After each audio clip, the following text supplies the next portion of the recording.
Hello everyone, তোমরা সবাই কেমন আছো? আশা করছি ভালো। আমিও ভালো আছি। তো আমি আজকের ব্লগটা স্টার্ট করছি রান্না দিয়ে। তো আমি ওদিকে একটা চিংড়ি মাছ দিয়ে সবজি করে নিচ্ছিলাম, আর এদিকে চাউমিন করছি, ছেলে খাবে। তো আমার বর সকালে স্কুল যাবে, তো তার জন্য তাড়াতাড়ি রান্না করে নিচ্ছি। এদিকে পটল, আলু, টমেটো, কাঁচা লঙ্কা, পেঁয়াজ কুচিয়ে নিয়েছি।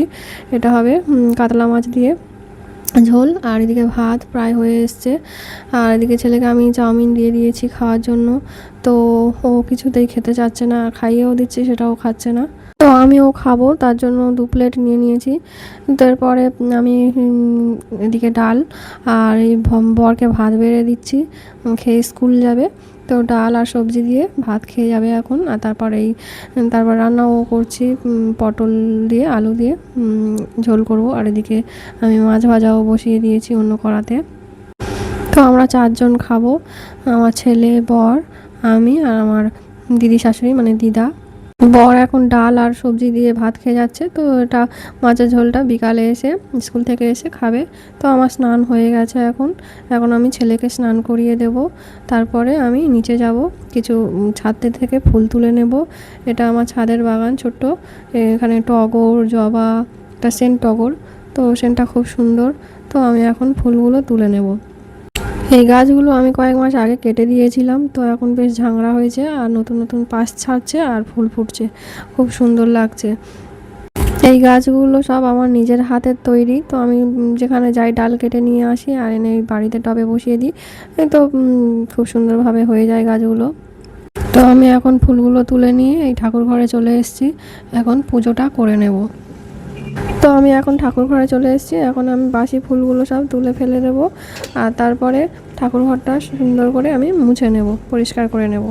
তো আমি এখন পুকুর পাড়ে যাব ঠাকুর থালা বাসনগুলো ধুতে। তো তারপর পুকুরের জলে ধোয়া হয়ে গেলে তারপর আবার কলের জলে আমি থালা বাসনগুলো ধুয়ে নেব, নিয়ে তারপরে পুজো করব।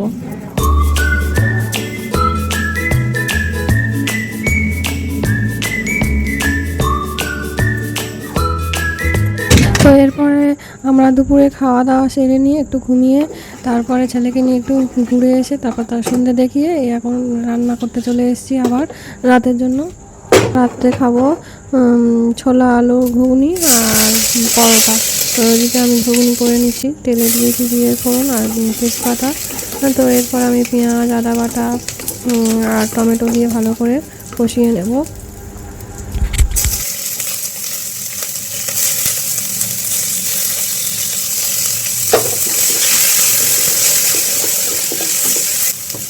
তো এরপর আমি দিয়ে দিচ্ছি লবণ।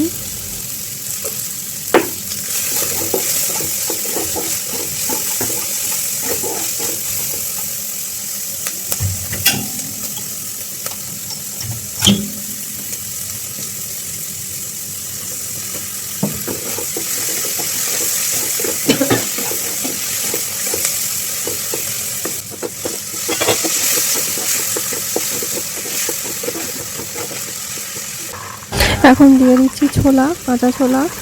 তো ছোলাটা দিয়ে ভালো করে আমি ভেজে নেব মশলার সাথে। তারপরে দিয়ে দিচ্ছি কুচনো আলু।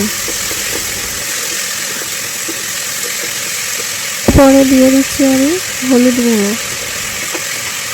আবারও দিয়ে দিচ্ছি একটু লবণ। লবণটা টেস্ট করে দেখে প্রয়োজন মতো দিতে হবে। এদিকে ঘুগনি বসিয়ে দিয়ে তারপর আমি ময়দাটা মেখে নেব। তো ময়দার উপর দিয়ে দিলাম আমি লবণ আর চিনি, আর তারপরে দিয়ে দিচ্ছি সাদা তেল দিয়ে এখন আমি ভালো করে ময়াম দিয়ে নেব। ময়ামটা যত ভালো দেওয়া হবে তো পরোটা তত সফট হবে। তো তারপরে ময়াম দেওয়া হয়ে গেলে আমি অল্প অল্প করে জল দিয়ে একটা আমি পরোটার ডো করে নেব।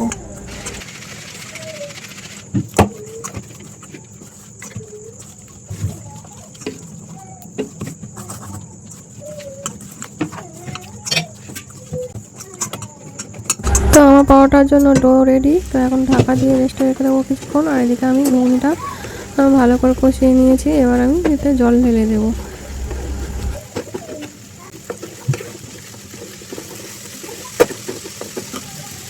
তো এরপরে দিচ্ছি আমি জিরে ধনে একসঙ্গে গুঁড়ো করা ছিল, সেটা আমি দিয়ে দিলাম। দেওয়ার পরে আবারও আমি নেড়ে চেড়ে নিচ্ছি। তো এরপর আমি জল দিয়ে দিলাম। এবারে দিয়ে আমি এটা ঢাকা দিয়ে রেখে দেবো সিদ্ধ হওয়া পর্যন্ত। তো আমার ঘুগনিটা প্রায় হয়ে এসছে। আমার বাবা বকেছে এখন। কেন বকেছে? করিনি, ওই জন্য বকেছে। করিনি বলে ছেলে এসে বলছে বাপি আমাকে বকেছে, কমপ্লেন করছে বাপির নামে, বলছে পড়িনি বলে ওই জন্য বকেছে। তো আমি এরপরে ঘুগনিটা টেস্ট করে দেখলাম যে লবণ একটু কম হয়েছে, তো আর একটু লবণ দিয়ে দিলাম। তো আমি এখন ঘুগনিটা নামিয়ে নেব। তো মটরের ঘুগনি যেমন খেতে ভালো হয়, তো ছোলার ঘুগনিও খুব সুন্দর টেস্ট হয়। কিন্তু আমি মাঝে মধ্যে এইরকমভাবে ছোলার ঘুগনি করি পরোটার সাথে খাওয়ার জন্য। তো এরপর আমি কড়াটা ভালো করে মেজে নিচ্ছি। ওই একই কড়াইয়ে আমি করব পরোটা। তো তার জন্য ভালো করে মেজে নিলাম। আর এদিকে এই স্ল্যাবের উপরে আমি পরোটা বেলবো, তো তার জন্য স্ল্যাবটা ভালো করে আমি মুছে নিচ্ছি। তো মোছা হয়ে গেলে আমি আবার ডোটা ভালো করে আরেকটু মেখে নিয়ে তো ছোটো ছোটো করে লেচি কেটে নিচ্ছি, গোল করে নিচ্ছি। তো আবারও শুকনো করে নিলাম। তো যেহেতু এখানে বেলবো, তো আমি পরোটাটা একদম পাতলা করে বেলতে হবে। যত পাতলা করে বেলা যায় তত পাতলা করে বেলে নিতে হবে। আমি পরোটাটা ময়দা দিয়েই বেলছি। তো ময়দা দিয়ে বেললেও খুব ভালো হয় তেল দিয়ে বেলার থেকে। তো এইভাবে করে বেলে আমি 3 পার্ট করে নিলাম। তো এরপর আমি একে একে সব এইভাবে করে আমি বেলে নেব, নিয়ে ভাজবো।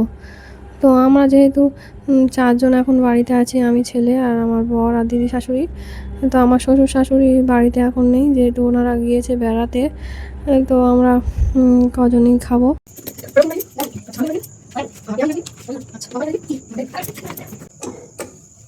তো আমার কিছুটা বেলা হয়ে গেছে। তো এখন আমি ভেজে নেবো পরোটা। তো তার জন্য দিয়ে দিলাম তেল। তো তারপরে আমি পরোটা দিয়ে দিলাম। এরপরে উল্টে পাল্টে আমি এপিট ওপিট করে ভেজে নেব।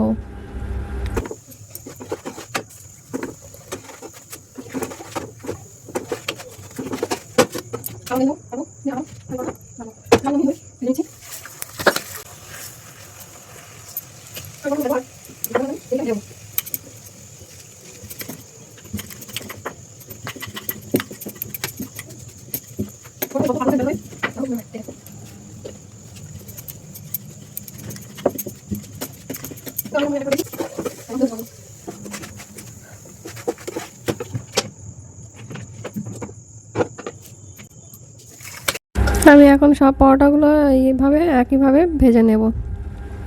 তো আমার সবগুলো ভাজা হয়ে গেছে পরোটা। এখন আমি দিদাকে খেতে দেবো। তো তার জন্য তরকারি নিয়ে নিয়েছি আর 2টো পরোটা নিয়ে নিয়েছি। রাত্রে দিদা 2টো রুটি করলে 2টো খায়, আর পরোটা যাই করি না কেন রাত্রে কম খায়। তো তার জন্য দিদাকেই দিতে এসেছি।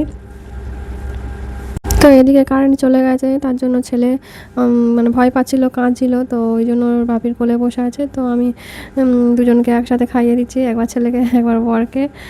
তো এরপরে আমিও ডিনার করে নেব। ভিডিওটি আমি এখানেই শেষ করছি। যদি ভিডিওটি ভালো লেগে থাকে তো চ্যানেলটিকে সাবস্ক্রাইব করে ভিডিওতে লাইক কমেন্ট করে পাশে থাকবেন। ধন্যবাদ। দেখা হচ্ছে নেক্সট ভিডিওতে। Good night everyone. এখন টাটা, বাই বাই।